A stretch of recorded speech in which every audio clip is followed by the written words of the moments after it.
उमेश पाल हत्याकांड में शामिल गुड्डू मुस्लिम की तलाश तेज हो गई है। यूपी एसटीएफ की टीमें देश के अलग अलग राज्यों में जाल बिछाकर उसे दबोचने की तैयारी कर रही है।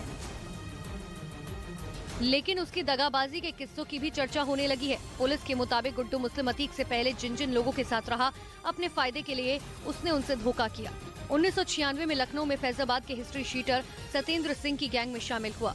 1997 में धनंजय सिंह के साथ आ गया और कई केस में धनंजय सिंह के साथ आरोपी बना। 1997 में अंत में वो श्री प्रकाश शुक्ल की गैंग में शामिल हो गया। 1998 में श्री प्रकाश शुक्ल के एनकाउंटर के बाद गुड्डू मुस्लिम माफिया सरगना परवेज टाडा और उदय भान के लिए काम करने लगा और उस पर कई बड़ी वारदातों में शामिल होने का आरोप लगा।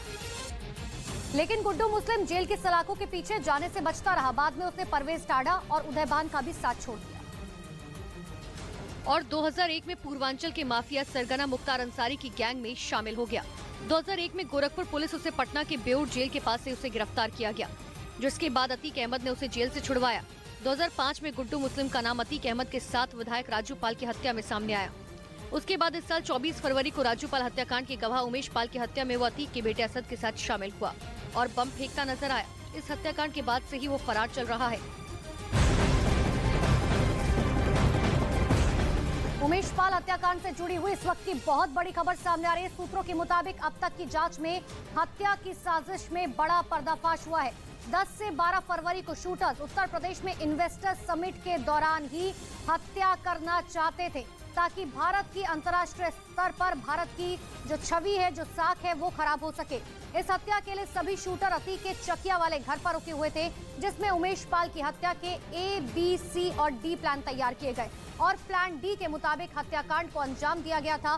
प्लान D में ये तय किया गया था कि उमेश पाल को उसके घर से कुछ ही दूरी पर हत्याकांड को अंजाम दिया जाना था। बड़ी खबर आपको बता दें, पीएम मोदी आज मध्य प्रदेश के रीवा के दौरे पर है। पीएम मोदी करीबन 17,000 करोड़ रुपए की लागत से परियोजनाओं की आधारशिला रखेंगे। रीवा में राष्ट्रीय पंचायती राज दिवस समारोह में वो हिस्सा लेंगे।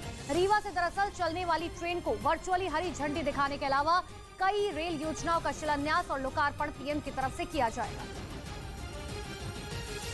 अतीक अहमद के गुर्गों पर उत्तर प्रदेश के फतेहपुर जिले में वक्फ की जमीन को धोखाधड़ी करके हड़पने का आरोप लगा। एक महिला ने जिले के एसपी से मिलकर शिकायत दर्ज कराई और बताया कि अतीक के गुर्गों ने उसके परिवार को SC/ST एक्ट के मुकदमे में फंसाने की धमकी दी। असल में शिकायत दर्ज कराने वाली महिला के पति जफर हसन के बड़े भाई ने जमीन का कुछ हिस्सा वक्फ बोर्ड को दान में दिया था। वो दिल्ली में रहते थे और उनकी देखरेख के लिए एक लड़की को रखा गया था, जो अतीक गैंग से जुड़े भूमाफिया जरार के संपर्क में आ गया और साजिश के तहत जफर हसन के बड़े भाई की जमीन का 31 अक्टूबर 2022 को बेनामा करा लिया और तय हुई 1 करोड़ की रकम भी उन्हें नहीं दी।